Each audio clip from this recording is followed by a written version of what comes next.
د پښتون قوم متلونه نسل د نسل در موږ را رسېدلی دي او دا متل ځان ته یو نکل، یو داستان، یو کهاني لري.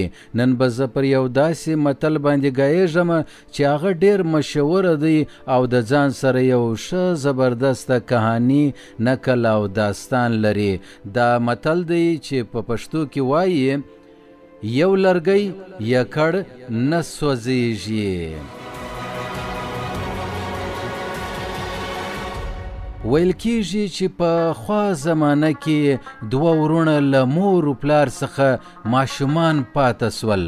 خورا په خواري او په مصیبتو کې را لوی سول.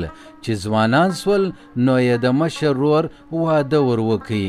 دواړه د خدای پاک شکرونه ادا کول چې موږ خواران هم خدای د کور او د ور تشتنان کو. دا کشر ورور د مشر په واده له حده زیاته خوشحاله و، خو ورېنداره یې هغسې ښه ښځه نه وختله څومره چې ورونه پر له ګران و. دې ښځې به تل و خپل سړي ته د لیور شکایتونه بیانول چې و ما ته سلا بلا اشکنځاوي کوي، نه مور را پرېږدي او نه خور. زه حیرانه یم چې ولې نه زما راستي اثر پر کوي او نه زما خدمت.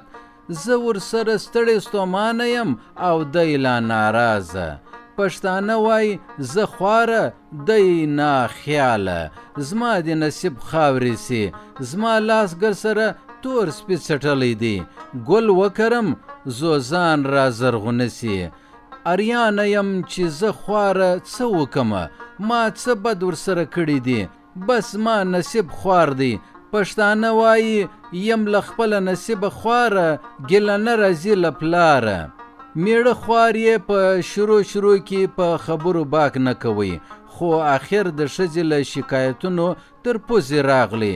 وروسته یې هغې ته وویلې زه نو څه په وکم، خو ورور مې دی، د مور شکم مې دی، دواړه په دربدري او په خواري رالوی سوي یو، له مور او پلار څخه یتیمان پاته سوي یو.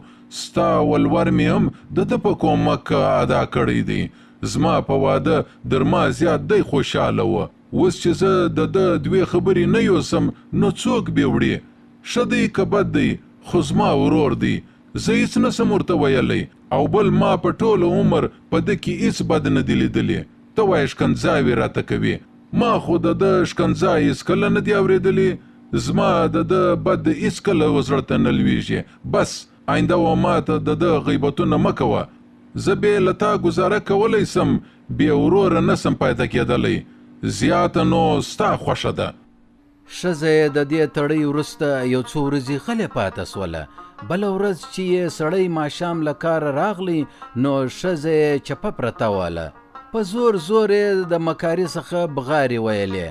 سړي یې ورته ویلې پښتنې خیر خو دی، ولې پرته یې؟ نه څراغ بل دی او نه ور. ښځې یې د مکر ژړا باندې پیل وکړي او ورته ویې ویلې ستا دې د مرګ ورور سي، تا دی د غم د لاندې مږ راته جوړ کړی دی او راته پالې. نن یې داسې وولم چې بس مازې خدای وساتلم. د باندې په ګلۍ کې ملنګ چغارې و نارې واورېدلې، په کور را دننه سلو زیجن وګاشلم. سړی ورته ویل ښه اوس د لارې ملنګ چې دی په کور را ننوځي او تا زما د ورور څخه خلاصوي. دې ورته بغارې کړې و راسه دا زما وجود وګوره، دا زما ملا وګوره څنګه خوش کړی یم، څنګه زخمي کړی یم. سړي چې ملا او غاړه وکتل نو دا ښځې چې و هغه یې د نیل په رنګ باندې شنه کړې وه. د څراغ په رڼا کې داسې معلومېدله لکه وهلې او ترټلې چې وي. پښتانه وایي انسان د انسان شیطان دی، بس ښځې دی هم خطا ایستی. نو سړي یې ورته وویل ښه اوس نو ته ووایه چې څه په وکم. د ښځې پر سر د مور زوکړې سره وجنګېږم، خو هم به پښتانه کې د پیغور خبره ده.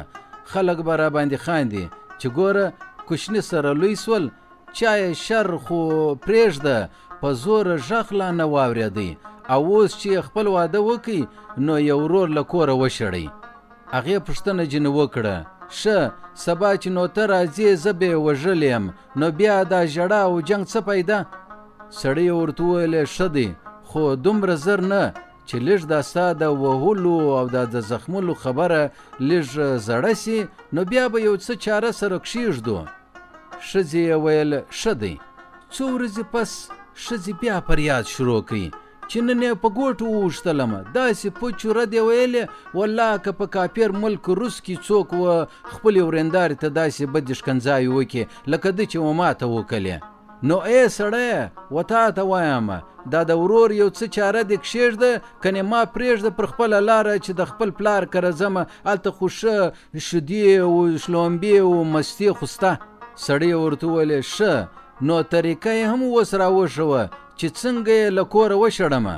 هغې په جواب کې ورته وویل ای سړی داسې کار وکړه چې د ده د راتلو د مخه په اور کې یو څو لرګي کښېږده، دی چې کور ته راسي نو لرګي جن راوباسه یو غټ لرګی کې پرېږده، دی چې راسي ته ورته ووایه دغه اور پوکه دا اور بل که، نو دی بې پوکي اور به نه بلیږي، بس ته خشم ورته وکړه پلمه به دې پر جوړه سي، او دا لرګی چې ستا په څنګ کې پروت دی پر دا سر یې ووه، ورته ووایه عجبه انسان یې پالتو ګرده ورځ ناست دی یو اور نسې بلولی، نو دی به خوابدی سي او د کوره به ووځي په خپله، او دا خبره به مشهوره سي چې مشر ورور خشم ورته وکړي او کشر ورور چې دی هغه جن خوابدی سولو، نو دا رقم په کلي کې به مشهوره سي چې پر ښځو پر ماینه یې جنګ نه دی کړی بلکې په اورو په لرګیو پر دود باندې جنګ وکړي.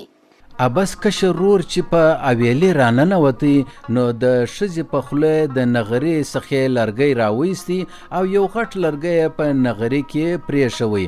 هغه چې په خونه راننوتی نو خوله یې له خندا ډکه وله او ورور ته یې په مینه او محبت باندې سلام ور واچوي. مشر ورور یې سلام په تریو تندي ور بیل کړي.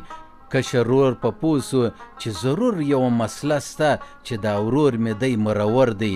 دی چې کله کښېنستی نو دا مشر ورور په غوسه ورته وویلې دا اور بل که او پویه که. هغه اور ډېر پوه کوي، سترګې یې د ده د لاسه د اوښکې ډکې سوې خو اور نه سو بل، او په عاجزي یې مخ راوګرځوي او ورور ته یې وویل ای لالکه یکړ مسې یکړ خو خدای ښه دی، یکړ لرګی نه سوځي، ته یو بل لرګی هم راکه چې سره جوړه سي نو بیا یې سیل کوه چې بلیږي او که یا. ورور چې په څنګ کې یخي لرګی ورکوي و ورور ته، هغه چې اور ته ور واچوي نو اور لمبې واخیستې اور بل سلو.